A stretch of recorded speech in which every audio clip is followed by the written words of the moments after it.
just backward. Maybe the doing comes first. Do it first. Maybe we'll feel faithful when we act faithfully. So let's say I want to be a great basketball player. Okay? It's a stretch, I know. So I decide that as soon as I start feeling like a great basketball player, I'll start practicing. How do you think that's going to work?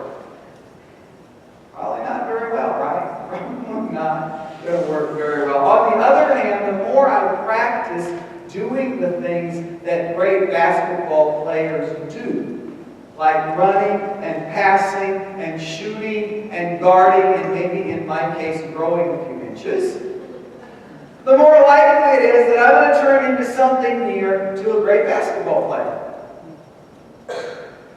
Let's say I want to be a great cook. Okay, both of these illustrations are a tremendous stretch for me. That's why I chose them.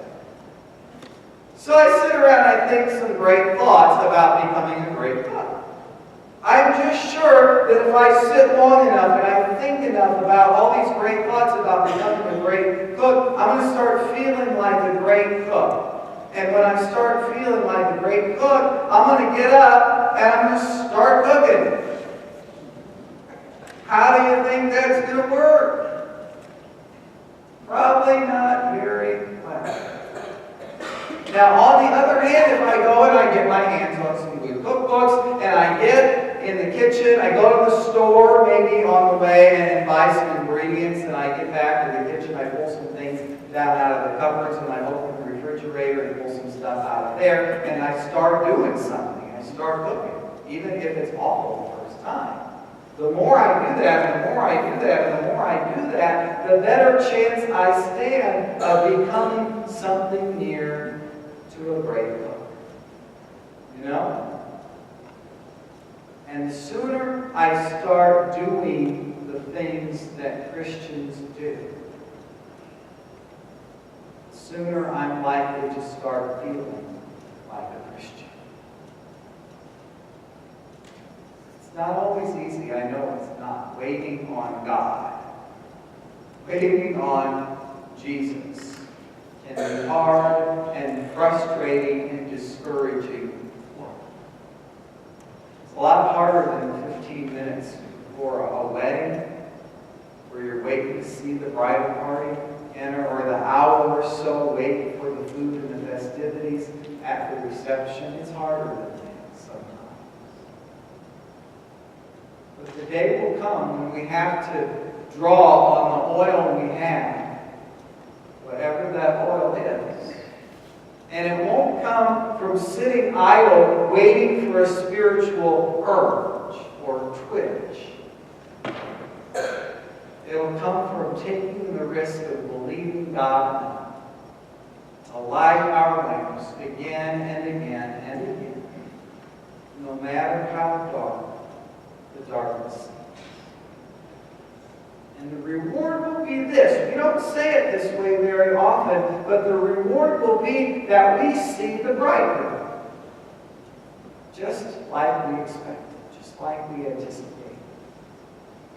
And the bridegroom has been waiting to celebrate with us. All of us together.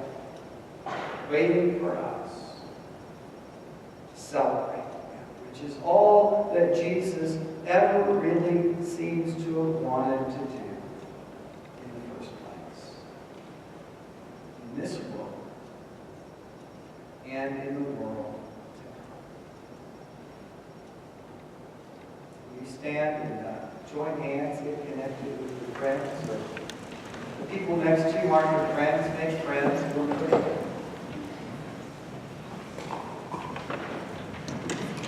We're all friends.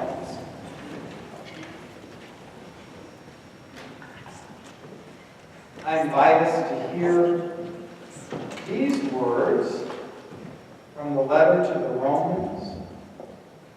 I think these words help us to light our lamps.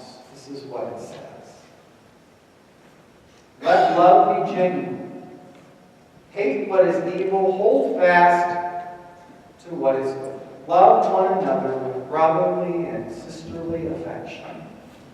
Outdo one another in showing off. Never lag in zeal. Be aglow with the Spirit. Serve the Lord. Rejoice in hope. Be patient in suffering. Be constant in prayer. Contribute to the needs of the saints. Practice hospitality. Bless those who persecute you. Bless them and do not curse them. Rejoice with those who rejoice. Weep with those who weep. Live in harmony with one another. Do not be haughty, but associate with the lowly. Never be conceited. Repay no one evil for evil, but take thought for what is noble in the sight of all. If possible, so far as it depends upon you, live peaceably with all. Light your lamps. Be ready, have your oil. Be ready to greet the bridegroom anytime. You never know when you might see.